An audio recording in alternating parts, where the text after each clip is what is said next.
In this presentation, I will be discussing the concept of divine right as presented in Shakespeare's Richard II, because one of the central moral conflicts of Richard II is that between the supposed divine right to rule and the fact that a ruler's power ultimately stems from his subjects.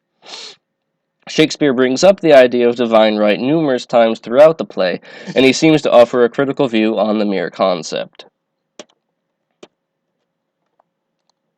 While there is a slight idea that this kingly divinity comes from family and blood, ultimately it's presented that the throne itself supersedes all blood.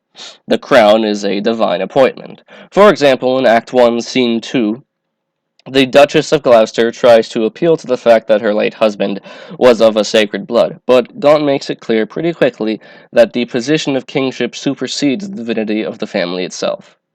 Phrases such as "put we our quarrel to the will of heaven" and "God's is the quarrel" for God's substitute are used. Of course, Shakespeare immediately uses this scene and this conversation to critique that viewpoint, portraying Gaunt as a weak man, unwilling to act in the name of justice.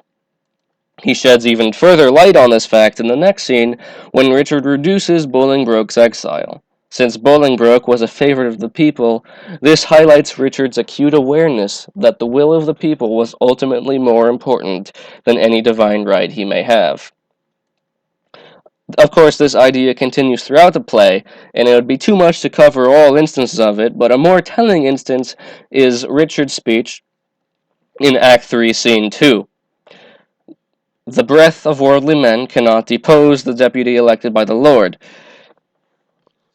Richard says that because he is divinely appointed, he cannot be defeated. This dialogue would appear deeply ironic to most audiences, as they would all know that history tells otherwise. Throughout history, everyone has thought that God was on their side, and they would many times learn otherwise.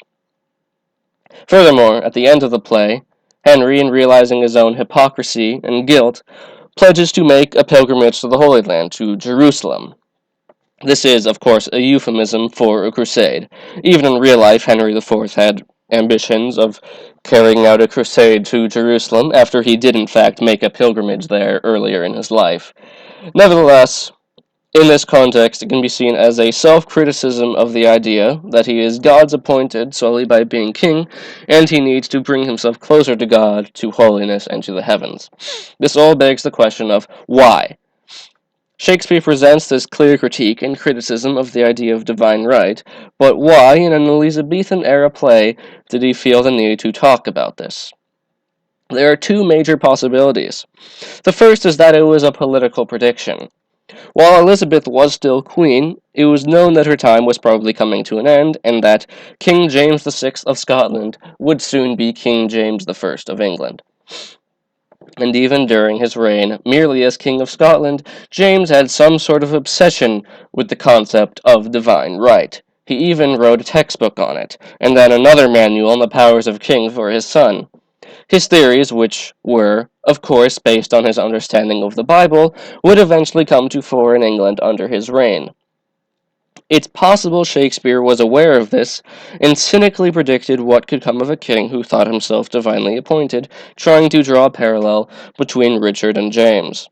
Another possibility has to do with the fact that at the end of the 16th century, about when Shakespeare was writing this play, there was an upsurge in antiquarian interest in the Magna Carta. The work of this time concluded that there was once an ancient English constitution that had been around since the Anglo-Saxons, and that the Norman invasion in 1066 temporarily overthrew that set of laws. These proto-historians said that the Magna Carta, first signed in 1215, was a recovery of that constitution. It's worth noting that this narrative is more or less entirely false, but it took a great importance among the legal historians of the time because the Magna Carta had given much authority to many important 16th century legal principles. Regardless, with the Magna Carta being a document that in many ways denies the divinity of kingship, it's possible that Shakespeare centered so much of Richard II around divine right as a nod to this historical study.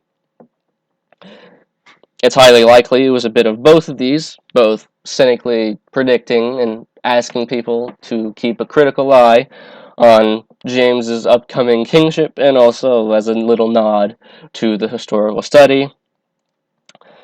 It is worth noting that James I and his son, during their rule in England, would attempt to suppress discourse about the Magna Carta.